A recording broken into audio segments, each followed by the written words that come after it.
2019 2020 సంవత్సరానికి సంబంధించి ఆంధ్రప్రదేశ్ రాష్ట్ర బడ్జెట్ని నిన్న ఆర్థిక మంత్రి రాజేంద్రనాథ్ రెడ్డి గారు అసెంబ్లీలో ప్రవేశపెట్టడం జరిగింది. ఆ బడ్జెట్లో మనం విషయాలు గమనించినట్లయితే అభివృద్ధికి అలానే ఏదైతే వెల్ఫేర్ స్కీమ్స్కి సంబంధించినవి ఉన్నాయో వాటి రెండింటి మధ్య కూడాను ఆర్థిక మంత్రి గారు సమతుల్యం పాటించడంలో చాలా ఘోరంగా విఫలమైనట్టు అనిపిస్తూ ఉంది. ఎలక్షన్స్ జరిగినాయి. ఎలక్షన్స్లో వైఎస్ఆర్సీపీ నవరత్నాలు అని చెప్పిన ఓ స్కీమ్ ప్రవేశపెట్టారు. అవన్నీ కూడాను ప్రజల వెల్ఫేర్ స్కీమ్స్కి సంబంధించిన వాటన్నిటినీ దీంట్లో పొందుపరిచారు. అంటే వెల్ఫేర్ స్కీమ్స్కి సంబంధించి ఏదైతే అలాట్మెంట్లు చేశారో వాటితో పాటు రాష్ట్ర ఆర్థిక పరిస్థితికి సంబంధించి మనం రాష్ట్రంలో ఆర్థికాభివృద్ధి జరగటం కోసం ఖచ్చితంగా నిధుల్ని సమతుల్యంతో మనం వివిధ ప్రాజెక్టులు కేటాయించినట్లయితే చాలా బాగుండేది. ముఖ్యంగా మనం చూసుకుంటే మన ఆంధ్ర రాష్ట్రానికి జీవనాడి అని మనం చెప్పుకునేటువంటి పోలవరం ప్రాజెక్టు విషయంలో దాదాపు 5,000 కోట్ల రూపాయలు ఇప్పుడు ఈ బడ్జెట్లో పెట్టారు. కానీ మనకిప్పుడు పోలవరం ప్రాజెక్టు మనం ఈ ప్రభుత్వం చెప్పినట్టు 2020-21కి మనం కంప్లీట్ చేయాలనుకున్నట్లయితే దాదాపు 32,000 కోట్ల రూపాయలకు మించి మనకి అవసరం ఉంది పోలవరం ప్రాజెక్టు కంప్లీట్ చేయడానికి. ఆ నిధుల్ని మనం ఎక్కడి నుంచి తీసుకొస్తాం? అలానే కేంద్రానికి సంబంధించి రావాల్సిన నిధులు ఏ విధంగా తీసుకొని వస్తారో వైఎస్ఆర్పీ గవర్నమెంట్ దాని మీద స్పష్టత ఇవ్వాలి. ఆల్రెడీ మనకి పోలవరం ప్రాజెక్టుకి సంబంధించినటువంటి కాంట్రాక్టర్లు అందరూ కూడాను డబ్బులు రాలేదనో వివిధ కారణాల మూలన అక్కడి నుంచి వెళ్ళిపోయే పరిస్థితి ఉంది. జనసేన పార్టీ తరపు నుంచి మేము ఈ వైఎస్ఆర్సీపీ ప్రభుత్వాన్ని అడిగేది ఏంటంటే పోలవరానికి సంబంధించి మీరు ఒక శ్వేతపత్రాన్ని తక్షణమే విడుదల చేయాలి. ఎందుకంటే మనకి పోలవరం ప్రాజెక్టులో ఇంకా ముఖ్యమైనటువంటి అంశమైనటువంటి ఆర్&ఆర్ రేపు సెటిల్మెంట్ విషయంలో ఇంతవరకు ఒక స్పష్టత రాలేదు. ఆ సెటిల్మెంట్లో మనం ఎంత డబ్బు అక్కడ నిర్వాసితులకు ఇవ్వాలి, ఆ డబ్బును మనం ఎలా సమకూర్చుకోగలుగుతాం, మనకి కేంద్ర ప్రభుత్వం నుంచి ఎంత వస్తుంది, కేంద్ర ప్రభుత్వం నుంచి తీసుకురావడానికి మనం ఏ విధమైనటువంటి ప్లానింగ్తో వెళ్తామనే దాని మీద స్పష్టత రావాలి. అలానే ఇంకా ఇరిగేషన్ ప్రాజెక్ట్స్కి సంబంధించి కూడాను అరకొర నిధులే ఈ బడ్జెట్లో కేటాయించడం జరిగింది. వెల్ఫేర్ స్కీమ్స్ సంబంధించిన వాటి అన్నింటిలో కూడాను ఉండాలి, ప్రజలకి వెల్ఫేర్ స్కీమ్స్ ఉండాలి. అట్ ది సేమ్ టైం రాష్ట్రంలో ఆర్థికాభివృద్ధి జరగాలనుకున్నప్పుడు వెల్ఫేర్ స్కీమ్స్కి వీటికి సంబంధించిన వాటిలో ఒక స్పష్టమైనటువంటి బ్యాలెన్స్ మెయింటైన్ చేయగలిగినప్పుడే మనం ఆర్థిక ప్రగతిని సాధించగలం. ఆర్థిక ప్రగతి సాధించినప్పుడే రాష్ట్రం ముందుకెళ్ళడానికి అవకాశాలు ఉంటాయని చెప్పని జనసేన పార్టీ గట్టిగా నమ్ముతూ ఉంది. అలానే ఇప్పుడు ఆరోగ్యశ్రీ పథకాన్ని మధ్యతరగతి వారికి విస్తరించారు, అది మంచి అంశమే. కానీ ఆరోగ్యశ్రీ అనే అంశం ఎప్పుడైతే మనం బడ్జెట్లో ఇస్తూ ఉన్నామో అదంతా కూడాను ప్రైవేట్ హాస్పిటల్స్కి వెళ్తూ ఉంది.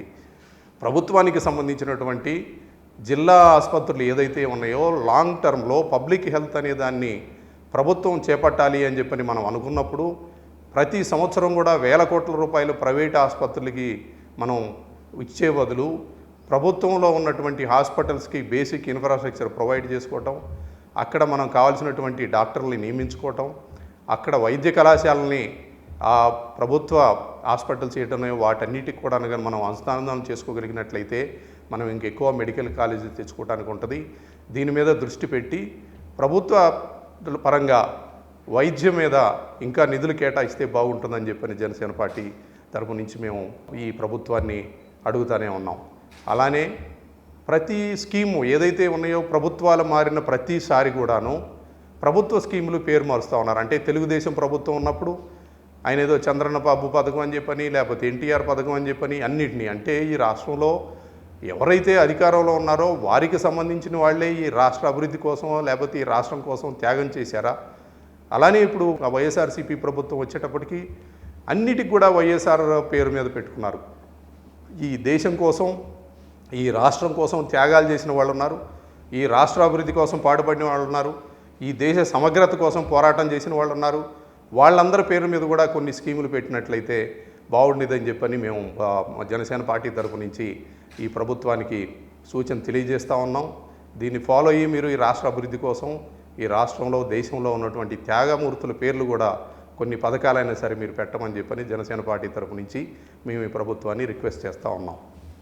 సంక్షేమ పథకాలకి పెద్దపీట వేస్తామని చెప్పని బడ్జెట్లో ఆర్థిక మంత్రి గారు చెప్పుకొచ్చారు. సంక్షేమ పథకాలకి మనం పెద్దపీట మీరు వేస్తూ ఉన్నప్పుడు ఏదైతే అప్పుల రూపంలో మనకు చాలా గ్యాప్ కనిపిస్తూ ఉంది. గత తెలుగుదేశం ప్రభుత్వం కూడాను దాదాపు మాకు 50,000 కోట్లు మాకు అప్పుల రూపంలో తీసుకొని వస్తాం, లేకపోతే కేంద్రం నుంచి వస్తామని చెప్పినప్పుడు ఆ రెండు విషయాల్లో కూడాను చివరికి వచ్చేటప్పటికి చాలా గ్యాప్ కనిపించింది.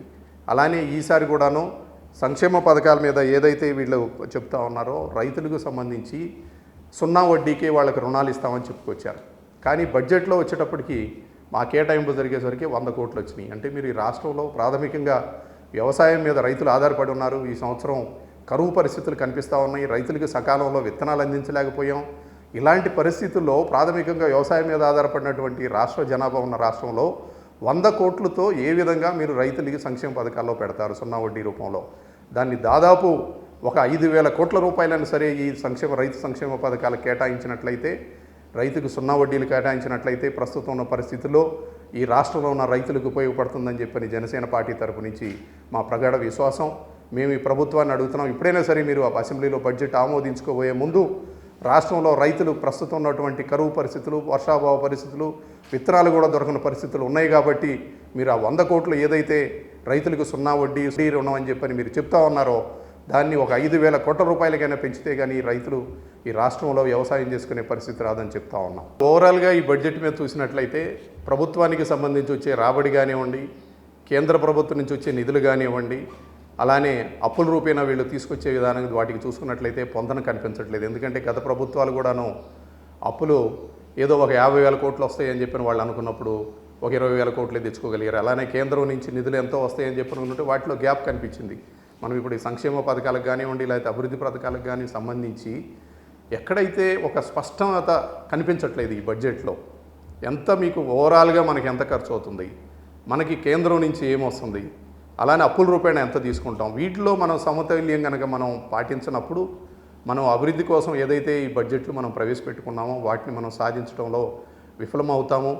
ఇప్పటికైనా సరే బడ్జెట్ని మీరు అసెంబ్లీలో ఆమోదించుకునేటప్పుడు కానివ్వండి, తర్వాత కానివ్వండి, రైతుల గురించి ఇంకా స్పష్టంగా మీరు ఇంకెక్కువ కేటాయింపులు చేయాలి. అభివృద్ధికి సంబంధించినంత వరకు మీరు ఖచ్చితమైనటువంటి విధానంతో ఫండ్స్ ఇంకా అభివృద్ధికి సంబంధించిన వాటికి ప్రాజెక్ట్స్ మీద పెట్టుకోవాలి. అలానే పబ్లిక్ హెల్త్, అలానే పబ్లిక్ ఎడ్యుకేషన్ సిస్టమ్కి ఎక్కువ కేటాయింపులు చేసి ప్రభుత్వ సంబంధించినటువంటి ఆరోగ్య విషయంలో డిపార్ట్మెంట్స్ని ఇంప్రూవ్ చేసుకోవటం, అలానే ప్రభుత్వానికి సంబంధించి విద్యా సంస్థల్ని మనం ఇక్కడ ఈ రాష్ట్రంలో కనుక మనం ఇంప్రూవ్ చేసుకోగలిగితే, వాటిని మనం బలపరి చేసుకోగలిగినట్లయితే ప్రైవేట్ రంగంలో ఉన్నటువంటి హాస్పిటల్స్కి, ప్రైవేట్ రంగంలో విద్యా వ్యవస్థ మీద మనం ఆధారపడేదాన్ని క్రమేపీ తగ్గించుకున్నట్లయితే ఈ రాష్ట్రం అభివృద్ధి జరుగుతుందని చెప్పని జనసేన పార్టీ ఖచ్చితంగా నమ్ముతుంది. ఆ డైరెక్షన్లో ఈ ప్రభుత్వం అట్లీస్ట్ రాబోయే బడ్జెట్లో అయినా సరే ఈ విషయాలను దృష్టిలో పెట్టుకొని పరిపాలన సాగిస్తే బాగుంటుందని చెప్పని జనసేన పార్టీ తరపు నుంచి మేము ప్రగాఢంగా నమ్ముతా ఉన్నాం.